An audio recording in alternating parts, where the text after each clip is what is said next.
who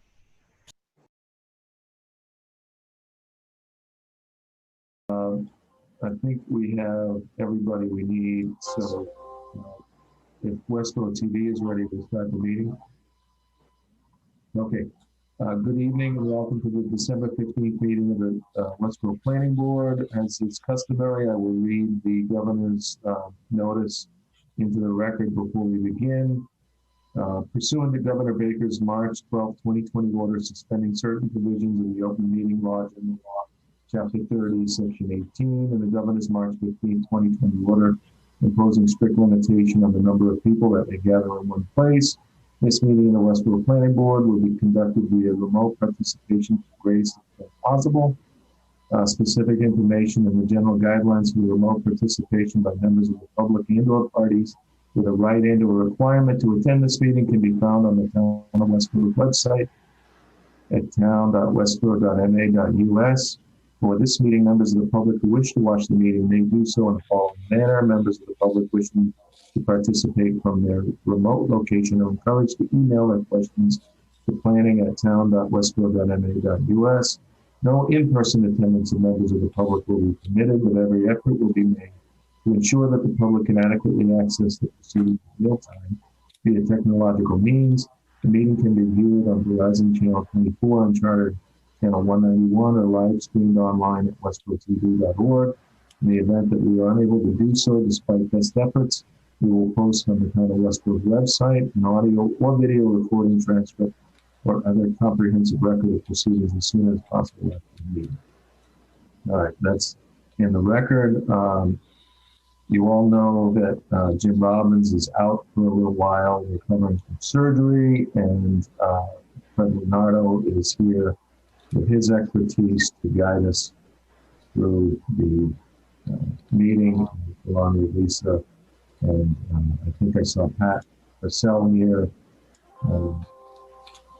So we're ably staffed, and Kristen is probably going to give us the most assistance. So hopefully, Jim, if you're watching, that you're doing well. I think the last update was that you are. So that's good news.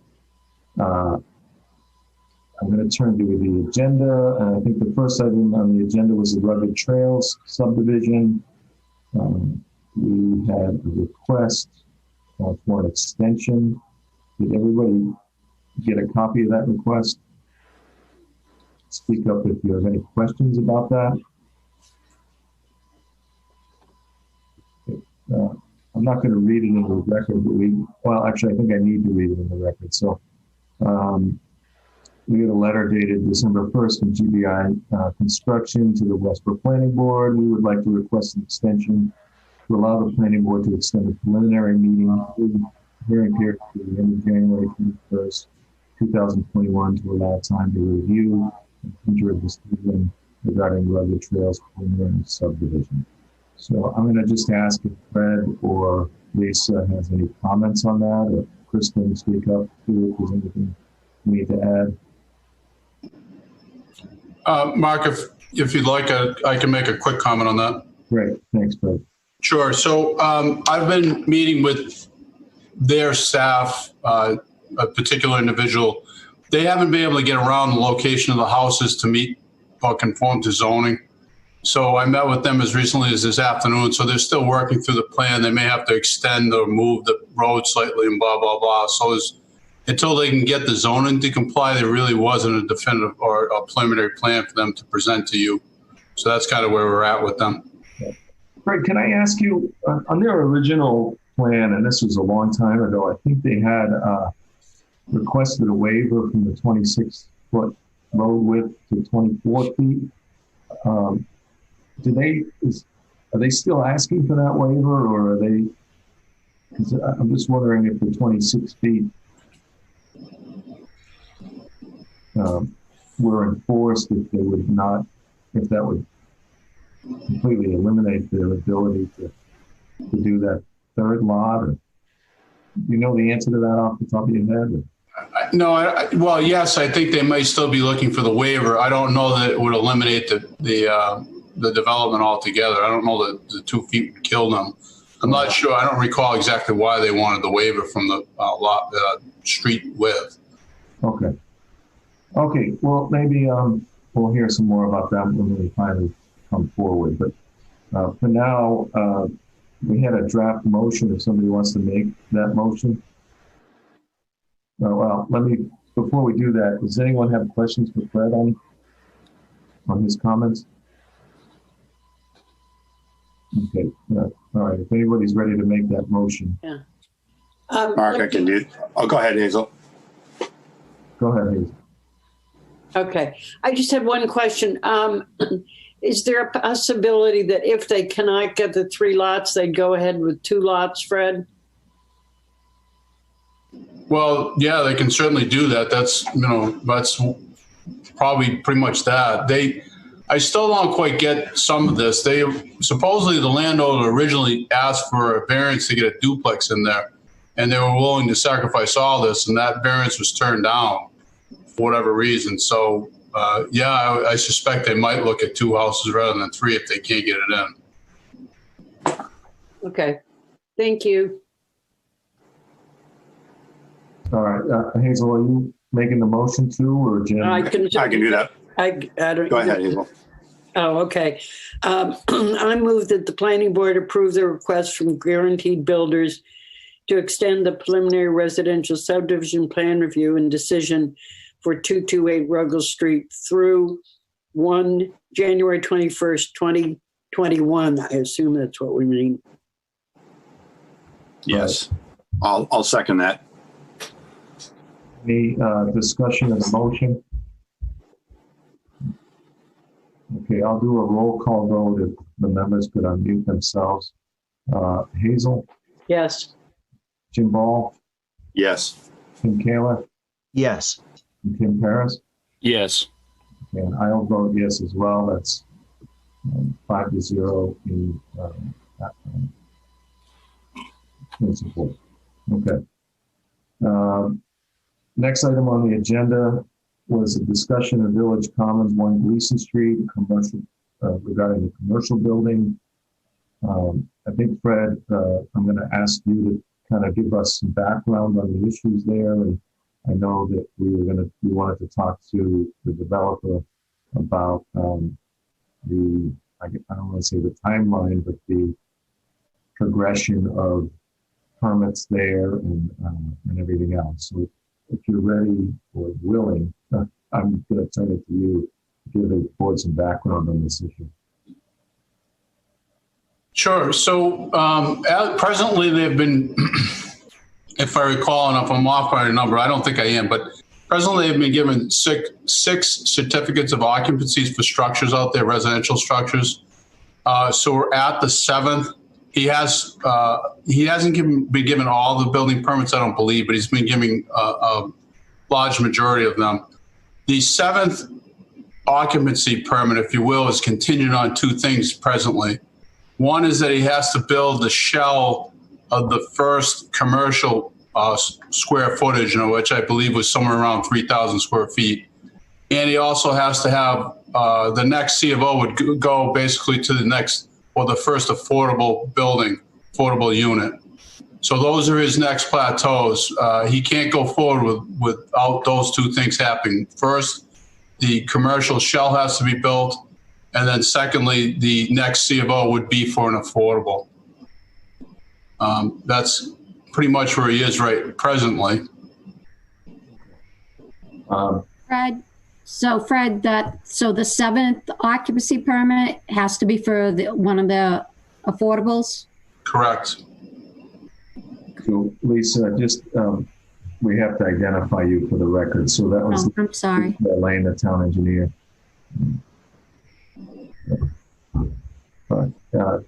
So Baruch, I guess if you could identify yourself for the public, and I think the board just had questions about whether that progression was being followed, and I'd like to just hear from you about it. Okay. My name is Baruch Ansari, and I'm the developer, the Village Commons, the POV project. And according to the planning board decision, my 7th occupancy permit can only be had after the shell of the commercial building, which is approximately 3,000 square feet, one half of it, has been built. So I am currently trying to get the building permit for that building. It's getting very, very close now. And I'm ready to construct the shell of it and complete it from the outside. And then once that has happened, then I guess we can keep going till almost the 11th or the 13th. I don't remember. I don't have the decision in front of me. Keep getting occupancy permits. So I have no issues with that. And I am working on it. And I've got all the materials for the building ordered. DRB already approved the building plans. Just hoping to get the building permit so I can get the foundation in and get going.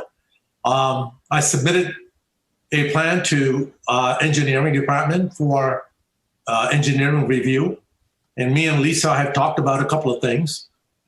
She pointed it out that originally when those plans were approved a long time ago, the sewer was coming in from one end and the water was coming from the other end, which makes it a little bit difficult to manage that within the building.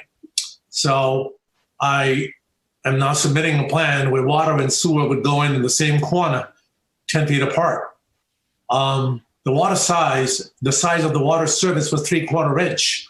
And Lisa pointed out that that might be a little bit too small in case if you need a higher water consumption. Well, we don't know what's going to go in there. Usually 3/4 is plenty. So I voluntarily said to her, I'll just make that a 1 inch. That's more than plenty. So I think she was fine with it. That's where it's at. Okay, great. Thanks, Farouk, for the update. So I just asked the board if they have any questions for Fred or Lisa or Farouk on this. I guess just speak up. I don't have any questions. I'll just verify what Farouk has said. He did agree to some of those changes I asked for. He has resubmitted a plan for our engineering building permit approval. I'll be honest, we've been hit pretty hard with COVID in our office, so we just haven't had a chance to review. We know that we owe the review for the commercial site, and as soon as possible, we'll get it to him so he can get going.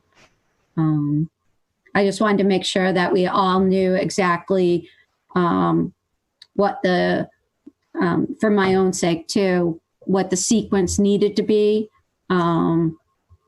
before we kept going. So I mean, I'm clear now, and so I think Farouk is clear. I just didn't want to be any misinterpretations later when occupancy permits are being held up. I wanted to make sure that everyone knew that the commercial site has to be done. He's been working with us on that. I don't know where it stands with the other departments on the review. So that's all I can say for now. All right. Any questions from the board on that? Tim, anything? Yeah, I did a question. Oh, Hazel, go ahead. Oh, okay. Let's see. This had to do with the affordable housing. Fred, affordable housing has been identified now. Is that correct? And then I would like an update from Farouk on where he is as far as the affordable housing unit. Yeah, so Hazel, yes, the 3 units that are identified as what are to be the affordable units. But I'll reiterate one thing is that the next certificate of occupancy has to be for one of those units. I don't want to lose sight of that. Right. And I'll have a comment as far as the completion of the commercial. Before this meeting gets over, I'd like to talk about putting a threshold for the completion of the commercial project as well. But I'll reserve that comment for a minute if you'd like. Okay, well, let's get Farouk's response on the affordable and an update on where you are on the lot. Again, through the chairman, I had identified the units a while ago, and we applied to the selectmen for their approval, and they granted the approval day before yesterday in their meeting. I don't know, it took them a real long time, but they finally granted that day before yesterday. And now I sent that approval to the DHCD, and now DHCD will do their thing and then develop what they call a regulatory agreement, which all parties will sign, upon which those units will start selling. I mean, I don't have a problem. One of the affordable units is already up. I built this up way beforehand, and I'm continuing to build the other ones. But the way I look at it, once I get the commercial building up, then it's all the occupancy permits are wide open after that. So I'm focusing on trying to get the commercial building done. So at least the selectmen signed off on it in their meeting on a day before yesterday. No, was it yesterday? Or something like that, a day ago. And that's it. So that we did make quite a bit of a progress with them. So now it's in the hands of the DHCD. I have a Well, I'm even more confused than before we started, but I think so. DHCD is you talked to the consultant about the lottery process. Yeah. Can I give you an update on that? For that Yeah. 7th unit? Can I give you an update on that? The process, how they follow through with it? First, I have to identify the units, and then I have to go to the to this marketing agent who gets all the information. I already have a marketing agent in place. I've had it for Sierra Gardens, and I'm using the same person for this one too. Or is it MCO, Maureen Hagan. Yeah. I don't know if you know her, but Well, I haven't met her. right. But I So, yeah. traded emails. So, yeah. So, go ahead, finish your thought. She went ahead and developed a LAU agreement that was sent to me that I presented after showing it to Jim. Jim ran through the legal department and was presented to the selectmen, and the selectmen signed off on it. So we are ready now to go take the whole thing back to the consultant, who will then apply to the DHCD and get the regulatory agreement in place. So that's where it's at. And the lottery will be done after the regulatory agreement is in place. Okay. So, you've already built it. You just need to hold the lottery, but you won't be able to get a certificate of occupancy on that unit until the commercial building is built. I can finish that affordable unit and get the occupancy permit, but it's just going to sit there till DHCD is done with their work. I was told it takes them a couple months for them to move on it. And then once that is done, then they will get the buyer for it.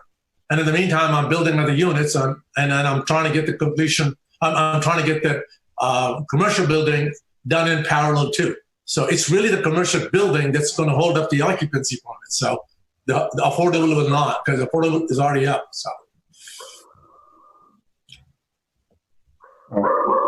Brad, do you have comments on that? Sure, Mark. So just to clarify, and I know I've said it a few times, but I'll say it again.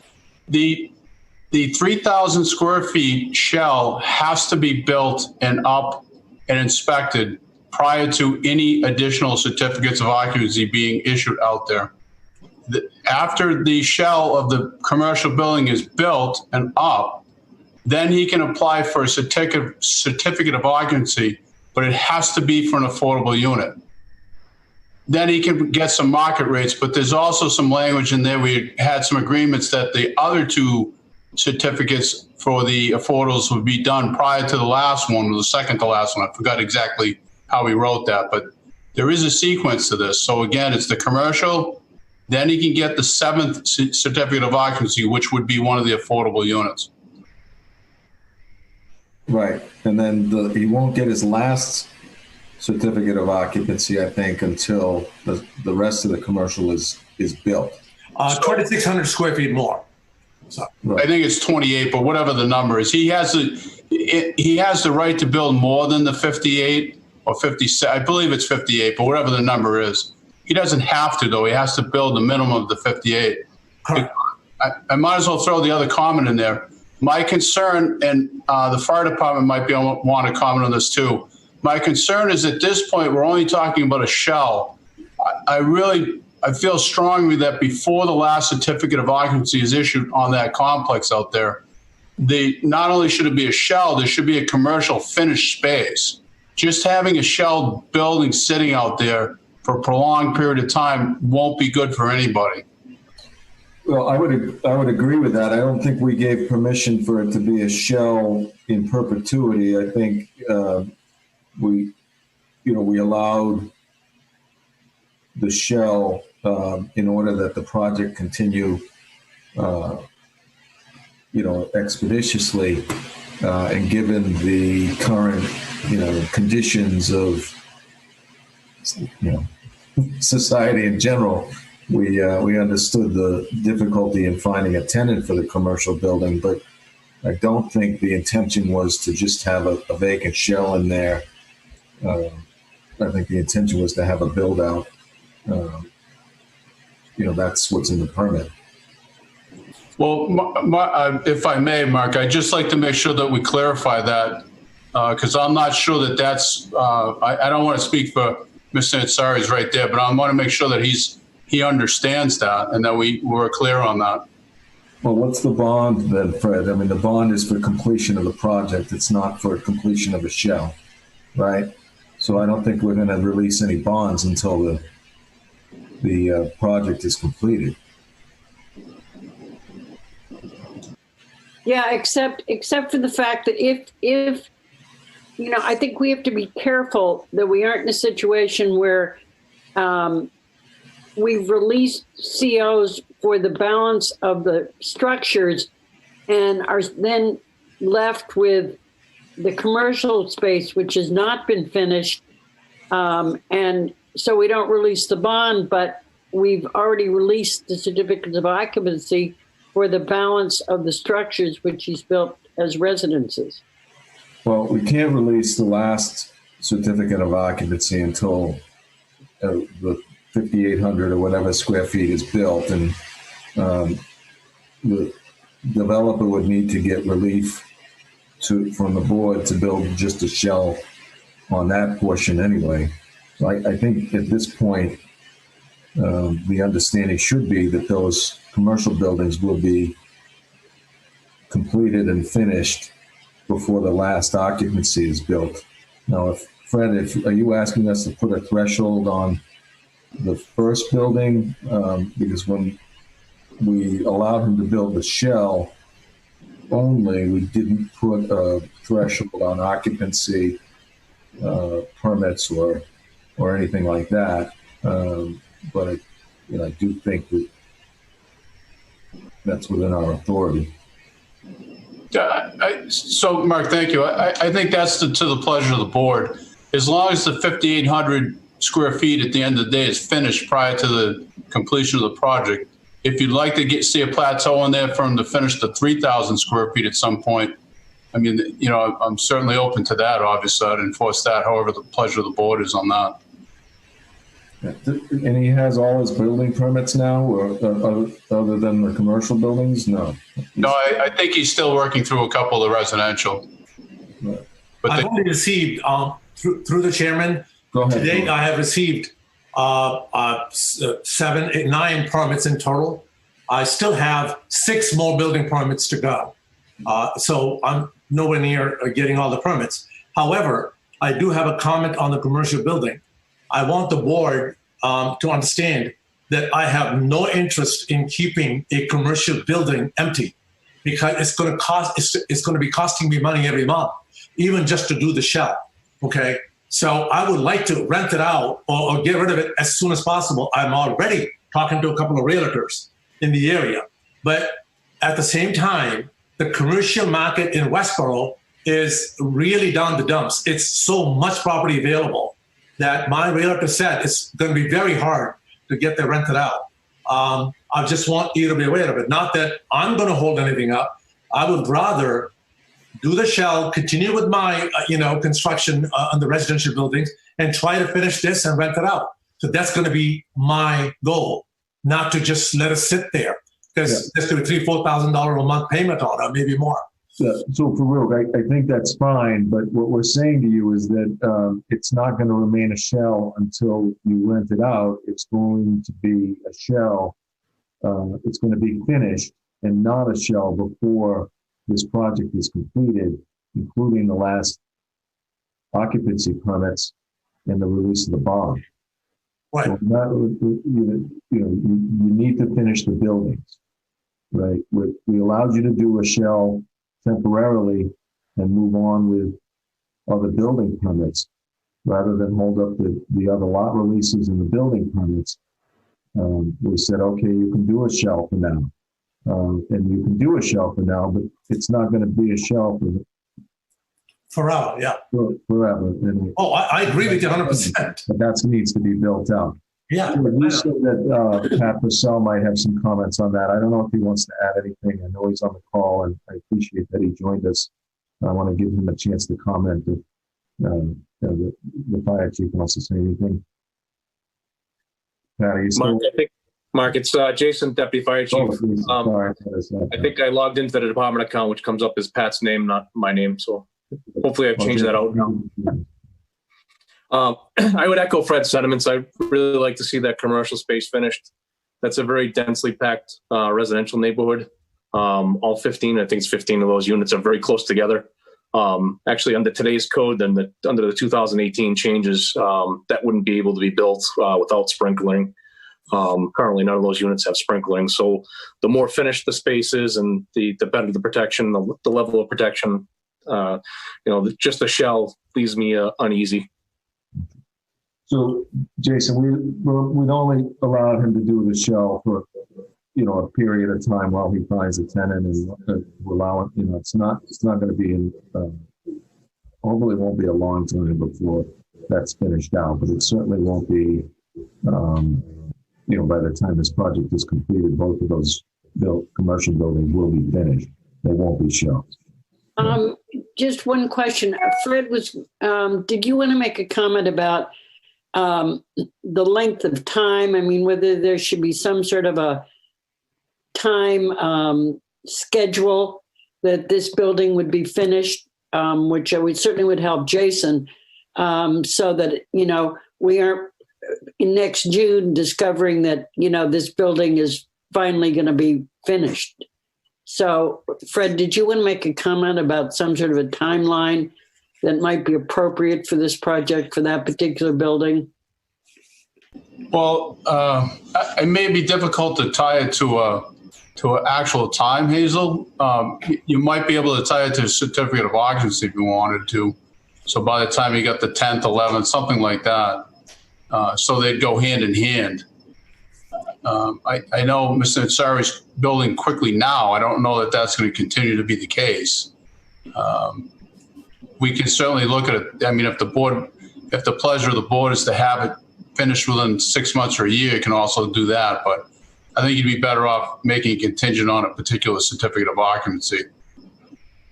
So in other words, the shell would allow a CO on the first affordable unit. So is there a way to tie the finished shell, or the finished commercial space to the issuance of, let's say, the next or the affordable unit or something along those lines? Is that possible, Mark? Yeah, I think we have that in our authority. We would just need to determine what threshold that is. Tim, Kara, you had a question. Yeah, we're covering a lot of ground here. Just a point of clarification. Is there one commercial building or two on the project? Two. All right. So one of the two structures needs to be completed to some level of a shell before the... Tim, give me some background on it then. There's 14 residential units. I just want to focus, Mark, on the issue at hand. So we're saying that one of the two commercial buildings needs to reach some level of completion before there's an occupancy certificate, the next one issued, and that one must be for one of the affordable units, which the developers indicated is already built. correct? Okay. But yeah. a little bit more- So my a little bit more question goes, background. perhaps, Fred, you were going here before, but what's the objective criteria for a shell? What level of completion allows an inspection to occur? I mean, is that a definitive line in terms of what needs to be completed to do the release in the first commercial building? So, Tim, in essence, what Mr. Ansari would be doing is building the outside box. He'd be putting the windows in, siding, making it weather tight. He wouldn't have proposed or have been done any electrical, plumbing, any finish work to the inside of the building. So he couldn't gain occupancy of the building. It would simply be a structure without any guts, if you will. Okay. But in terms of the inspection process, that's a hard line when the shell's completed without electrical, plumbing, any of the mechanicals inside, insulation, etc. Just windows and a shell and a roof. So, Tim, I think maybe you're, all right. So we allowed him to build a shell, and then we allowed him to move forward with the project with just a shell. The original approval was not for just a shell. The original approval was for an actual building. So had we stuck to the I guess the letter of the law on the original approval, he would have actually had to complete the build out of the first commercial building, not as a shell, but as an actual finished building. And because of the state of the commercial market now, he asked us for relief on that, and we said, okay, you can build a shell for now, and what we're really questioning is how long is it going to stay a shell? Are we going to put a threshold of, say, the 10th occupancy or the 12th occupancy, or, again, the board could discuss that, or are we going to wait and let it be a shell until the last occupancy, which is when he has to have both commercials built and finished before he gets his last occupancy. Okay, so at the time the board offered relief in not needing to complete the commercial building and just offered relief to build a shell in order to get the occupancy certificate, there was no discussion at that time about the completion of the commercial building as contingent on anything else. There was discussion that would be done before the end of the project. Right. Mark, if I may. Jim Ball, go ahead. I think we also discussed that it would be completed. We discussed the last affordable not being the last building, but at the latest, the second to last. And we had discussed the commercial being completed by then. So that way all the affordables would be done and there would still be one last occupancy withheld before that was finished. So I know that was part of the discussion as an option. And That's my recollection. And the second commercial building can go unconstructed when the project's over, or where does that fall on this time? The second commercial building has to be built before the last occupancy is issued. Okay. And it has to be, and they both have to be built and finished. Okay. They can't be shells at that point. It's just a question of whether we want to put a threshold in now. That would require that first building to be finished sooner than. Mark, if I could just comment, let's look at the numbers. The total number of units, I believe, is 15. Is that correct? Not including the commercial, right? Not including the commercial. And so far, he's has 7. How many do you have occupancy agree? You have 6. 6. You've got 6, and then so the next one, which is going to be affordable, is number 7. Right. So that still leaves 8 buildings. So I would like to see in some way that we tie maybe when it's number 10 would not be, excuse me, issued until the commercial building were finished. I mean, in some way, tie these together so that even before we get to the 15th one, we have the commercial buildings done. So let's hear from I'm sorry, Hazel, are you all set? Yeah. Farouk, I'd like to hear from you on this, whether how long it's going to take you, whether a threshold of, say, the 10th occupancy is a realistic. There is a built-in condition in the decision that I think is a 13th unit that I cannot go beyond getting an occupancy till this building is complete. So we already have that in place. And it is to my advantage to finish the building sooner than you might think. Because if I get the shell up, while I'm doing the shell, if I get it rented, I'll have that finished before you know it. Because I have no interest in holding it as an unfinished building. It does not do anybody any good at all. There's no reason to add any more restrictions on it. The decision is very clear. It's all in there, and I'm following through with it. All right. So what is your timeline on completion of the project then? The entire project? Right. If I can get my building permits right now, as we're getting the building permits, we're putting the foundations in. And I'm just trying to get my commercial building foundation in as soon as possible before it gets too cold, so I can finish that and keep moving. Another year, I think we'll be done with it. Everything. Farouk, this is a project that I think was originally approved in 2018. Am I right? Anybody? Yeah. I purchased it in there, so yeah. It was approved via somebody else. So right. So it feels like a long time, and for only not even halfway through. I know you had the foundations in there for a long time before we really saw any progress there. I feel like you've made better progress over recent history in there, but I can see the desire to have a threshold to get that first building built out. I guess my feeling is on it that we should have asked for that when we allowed you relief on the shell, and now I'm not sure we should put a condition on that after the fact. That's not that you weren't. I'm not sure how fair that is. I have to think about that. All right. Anyone else have a comment? Hazel. Mark, could we possibly, at the moment, we have an update. We know, and Farouk knows what he has to do as far as the commercial building and the first affordable unit.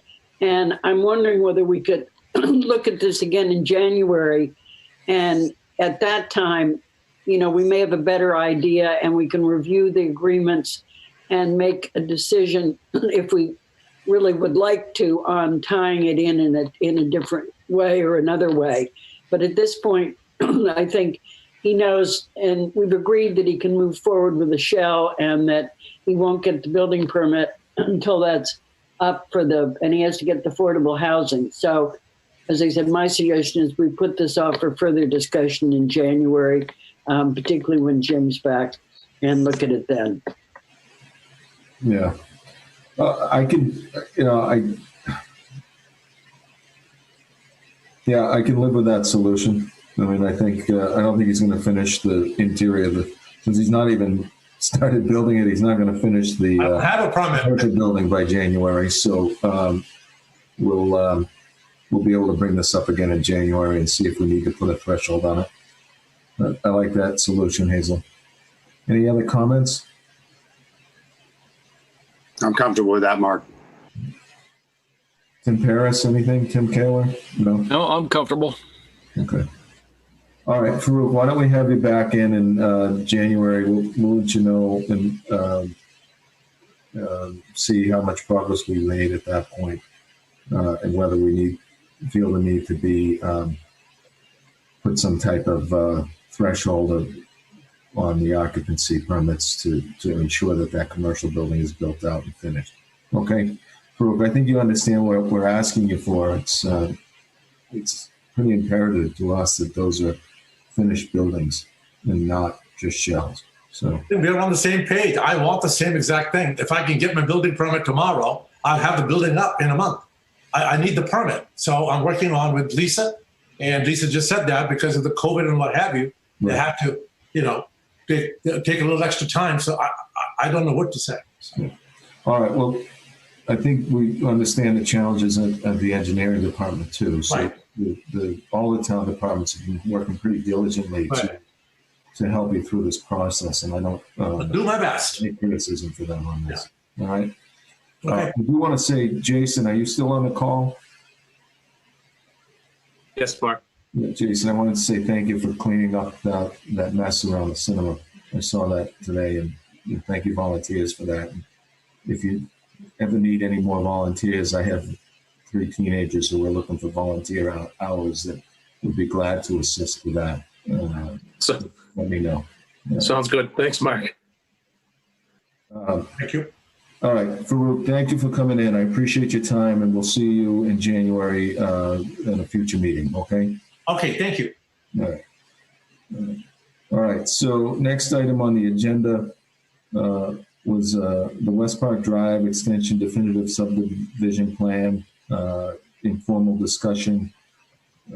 We all received the peer review scope of services for the engineering and for the traffic consultant. That would be the town peer review of Beals and Thomas. I'm sorry, I forget. All right. Why don't we turn it over to Fred first on this for comments. And then we can see if Lisa has any comments on either the engineering portion of it. I'm not sure who else is with us. Dan Feeney is here, and Mark Veralt is here from Group Capital. And I don't see anybody from McMahon Associates or Kristen, help me out. Who's the engineering? On-site engineering. On-site engineering, thanks. All right. All right. Fred, do you have any comments you can start us out with? Sure, Mark. So Christy Williams has forwarded the pre-construction contract, if you will, back to Carruth's team. They are presently reviewing that. That gets into some timelines for the construction. It also gets into some of the decision timelines, and it gets into some of the financing, where some of the money goes, et cetera. So that's in process. There are, I believe, and I'll wait to hear, but I believe you're going to be discussing a couple quotes for on-site and another review tonight. So that's going to be coming up tonight. That's more or less what you're going to be discussing tonight, I believe. And that's kind of where we are in the process, to my knowledge. Okay.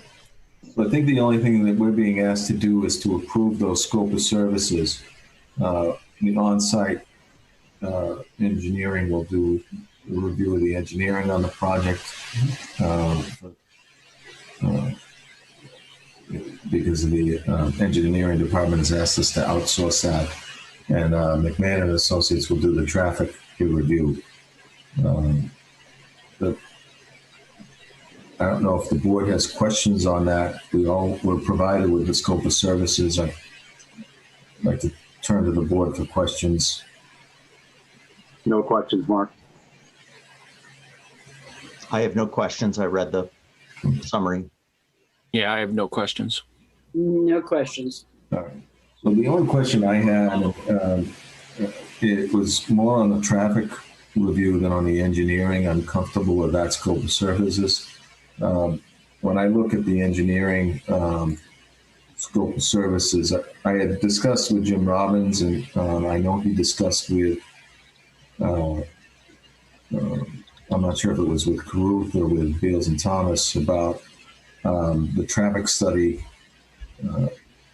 including the residential section of Flanders Road from East Main Street to Flanders Road and to this intersection, which would be a little further than normally studied in a traffic study of this kind.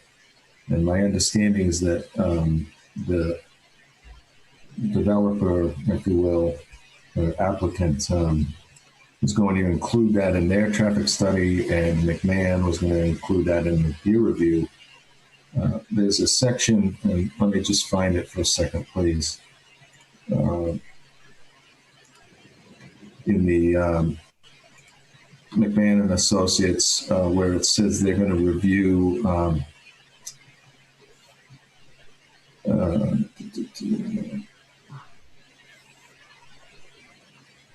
potential traffic volume impact on the redistribution of vehicle trips beyond the study area, including Gilmore Road, Fruit Street, and Old Flanders Road to the southeast. I was hoping that there would be language in that section that would include Flanders Road. I guess that would be northwest. But it does say potential traffic volume on the redistribution of vehicle trips beyond the study area there. I think that would include the section of Flanders Road that I'm concerned about. And I would like to just hear from maybe Dan that will be included in their traffic study. Dan, I hate to put you on the spot, but are you able to comment on that? Yeah, so the traffic study was done by Manassas and Associates, and it's been submitted as part of the definitive plan application, which went in back around Thanksgiving. And I'm just looking through it quickly here. They did, looks like they analyzed the connector road at Flanders Road intersection, and then they for the proposed conditions, the impacts that the new roadway connection out to Flanders Road, the West Park Drive extension, would have on that intersection. Okay. All right. I think that satisfies what I'm looking for. I just want to make sure that we're considering the traffic along the residential portion and any future trip generation related to this project. And I want to make sure that our peer review has data on that they can actually review. So I do believe it does include that intersection, and then that would put the additional traffic volume on Flanders Road going, Old Flanders or, Flanders down towards Route 30. So that would include, the traffic study would include the additional traffic on that roadway. And I know McMahon also, the way they structured their proposal, has an initial review and then a follow-up. So if there's additional information that McMahon's looking for or that the board's looking for, they included a second review of additional materials or documentation that would be submitted. So I think if there's anything further that McMahon or the board would want studied, it could be captured within the second part of their scope. If there's, some of it's just reviewing the response to comments, but if there was additional study, traffic volumes that they wanted to see there. So. Okay. I'm just looking at an email chain on this. All right. I'll have to question Jim about this when he's back, because I know he discussed it with McMahon, but they didn't specifically address that section in this. So they did confirm that they would analyze that section, and hopefully the data in the original traffic study is sufficient for them to do an analysis along that section. At this point, I'd like to move on and approve the scope of services. Excuse me, Mark. Does Lisa have anything to input as far as, does she feel that the scope is Liz, adequate. are you? I'm sorry, I neglected to ask you, but are you comfortable with the scope of services, particularly on the engineering? Yes, I thought it was good. Okay. All right. Thank you, Lisa. Thank you, Kristen. Thanks, All right. Kristen. Any questions from the board? I know we went through once, but No, Mark. okay, Nope. great. Questions? Does anyone want to make a motion on this? I can make that, Mark. I move that the planning board approve the scope of services for on-site engineering and McMahon and Associates to review West Park Drive Extension definitive subdivision plan. Second. Okay. Any discussion of the motion? Okay, we'll do a roll call again. All those in favor, Tim Kaler, Yes, Mark. Ted Paris, Yes. Jim Ball, Yes. Hazel? Yes. Okay, and I vote yes as well. That's 5-0 in favor. All right. Thank you, gentlemen, for coming in and taking the time. I think that's all we have on that issue. So we'll move on to the next agenda item, which is a master plan update. I'm going to actually ask Kristen to do this because I think she knows the ins and outs of this pretty well, as far as the upcoming timeline, or at least where we are on that. Recently, so we received all of the phase 1 issues and opportunities templates from all the subcommittees, and we have a couple different baseline chapters yet to receive, but most of the subcommittees have reached out and said they're very close, they're almost finished, so we'll be able to close out that first phase of the master plan.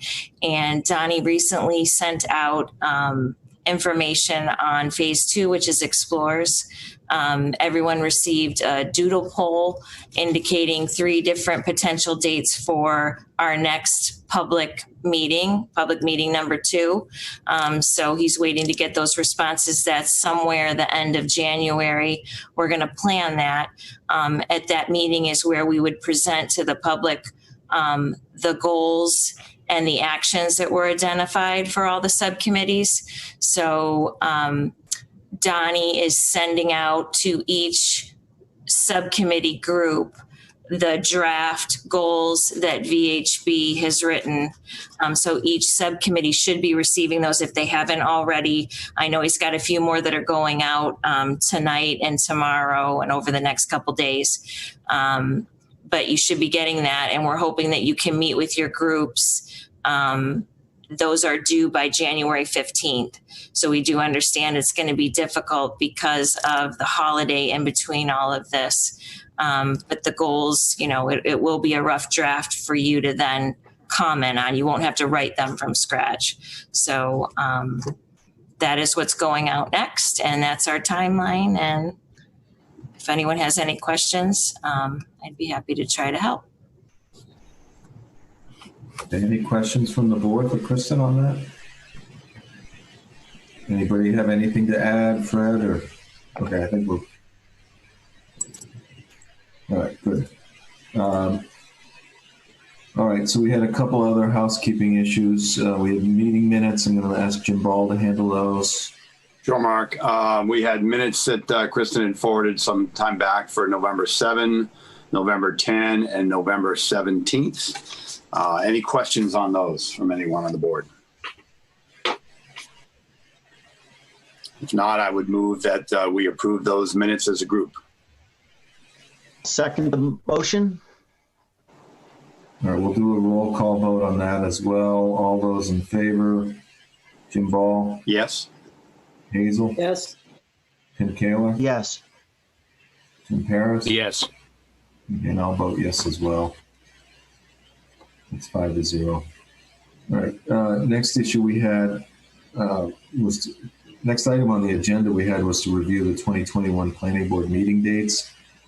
Kristen, I actually want to hold off on this until we have Jim's input because I don't know his schedule. Do you know his schedule? He didn't indicate anything in particular before we went out as far as like known timeframes that he's going to either be out of work for vacation or time off for meetings. So, Well, maybe we should look at least that March 2nd one, because that's coming up pretty soon. yep. That's the town election. Yes. So this is the opportunity for me to remind Tim Paris to pull papers. Sorry, Tim, putting you on the spot. What was that again? I said, don't forget to pull papers for another term. That if elected, I shall not serve. Yeah, no, Tim, I'm joking. I wish you were. Yeah. So I will remind anybody. I just can't take it anymore.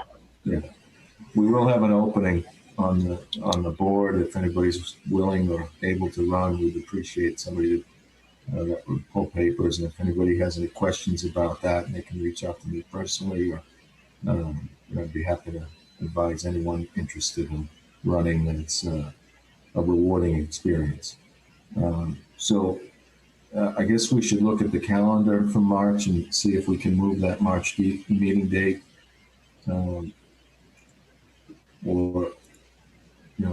then one thing that Wendy did mention, there's some discussion with the Board of Selectmen, potentially changing what the rules are for when we have our town meeting. So this is the way things go now. October 19th would be when they hold town meeting, but that could be changing. So she said she'll keep me posted if and when that happens. But that's why I just highlighted these dates, because that's what we're going off of now, but things could change. So October 19th would be in a town meeting? Like the fall town meeting. Okay. It's a Tuesday. Well, They've never had a meeting on a Tuesday. She gave me like a rundown of, the first whatever of the month. Like she has like a formula for it. Okay. And that happened to be when it would be scheduled. But like I said, it's kind of tentative right now because they're discussing how we roll when those dates are. Is there anything else on anyone's schedules that they know of off the top of your head that would definitely conflict with any of these other dates? I made sure to check the holiday schedule. There isn't anything on an actual holiday in any of these dates. There's a lot of, obviously, Monday is a holiday. We have a planning board on Tuesday, but. So I think let's address the March 2nd meeting. I think I'd like to move that we change the date of the first meeting of March to March 9th. Makes sense. Are you seconding that? Yep. Second. Okay. Any discussion? I'll do a roll call. I'm sorry, who's second in that? Hazel did. Okay, thank you. Okay. All those in favor, Jim Ball, Yes. Hazel Miller, Yeah. Tim Paris, Yes. and Kalen. Yes. And I vote yes as well. It's 5-0 to move the March meeting. I think the October meeting Kristen, did you have a question? Oh, no. So I think typically the fall town meeting is on a Monday night. Is that where we usually start? We don't do it on a weekend. So it may be a concern that would carry over to a Tuesday night, and then we would result in a conflict on Tuesday the 19th. Why don't we wait, though, because it sounds like there may be changes to that meeting, and we have some time to address that date while we figure that out. So let's leave that one alone for now, unless anybody has a difference of opinion. Nope. Okay. Let's see. Moving on to the next item on the agenda. We've been asked by the town manager and the Board of Selectmen to appoint a representative to the Active Transportation and Safety Committee. I don't have much information on this other than it appears to be the Bike and Pedestrian Committee has evolved into a new committee. I don't know if it has to be a planning board member or if we can appoint a representative, i.e., Jim Robbins, to represent the planning board. So I would ask that we hold off on this until our next meeting, until we have some more information. Okay, it can be a planning board member or Jim Robbins. It can be either or. But I can get you more information on what happened to, facilitate this new committee. Do you know their time frame as far? I think are they hoping to hold a meeting soon? Yeah, that's what she had asked for, that we designate a member as soon as possible so that they could get started. Mark, I just, if I may. Right, go ahead. Yeah, so what this was is I think it's been alluded to, is that it's a consolidation of several committees that were out there. There was a safety committee, there was a sidewalk committee, there was several different committees. So this one larger committee is supposed to take those all into account now. And that's why the name changed slightly. So it's not only pedestrian, it's traffic basically. So it could look at intersections. There's a complete streets survey or project out there. There's the corridor study. So there's different things being done throughout town, rather than having several different committees weigh in on all the different things going out throughout town. This one committee was supposed to be kind of the say for all of that stuff. That's why it's a bigger committee, but it's supposed to replace some of those other committees that used to be out there. Fred, do you know what kind of time commitments involved with it? I suspect it'd probably be, depending on what's going on, it could certainly be a monthly meeting, if not a little bit more. Again, some of that's going to depend on what has to be done for, say, the complete streets or the corridor study or any of those other things that are kind of floating out there. Mark? Yeah, go ahead. I mean, Jim Robbins to me seems a logical selection given the interaction with all the other department heads on a regular basis. That's just my thought. Yeah, I just hate to name him to something until we know. We're looking at convene a meeting. That makes it just harder for them to have quorum if he can't attend because of his surgery. But I think he's going to be able to attend Zoom meetings fairly soon. So, I would certainly think he's a logical choice to represent the planning board on this committee. I'm just concerned about the timing of it and whether we want to put him on a committee without him being here. Any other comments from the board? Any questions? I agree with Jim Ball. I think that if Jim Robbins is up for it, that he would be the logical representative from the planning board. Okay.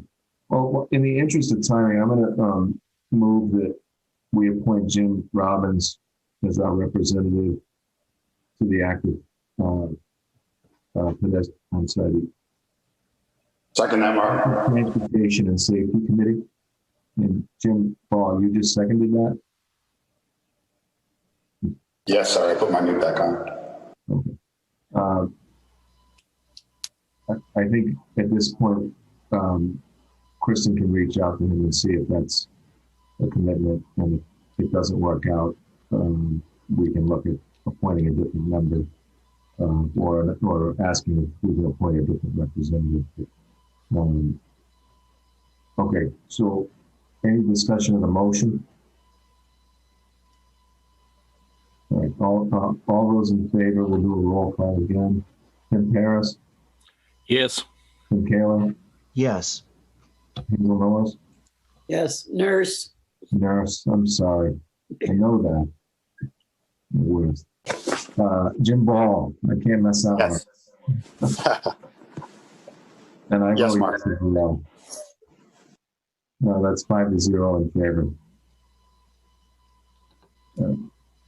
So is everybody good with January 5th being our next meeting after today? Anybody have a conflict on that? No conflict. All right. So anything else on the agenda that I'm missing, Kristen? Nope, that's everything. Okay. I will make a motion to adjourn. Second. That. I think that was Tim Paris. I'm going to give him maybe his last official action. No. We get a little while. All right. All those in favor? I don't think we need a roll call. Just aye. Yes. Yes. That's 5-0 in favor of adjournment. Thank you so much, everyone. You have a great night. You too. Happy holiday. Okay. Thank you. Yeah.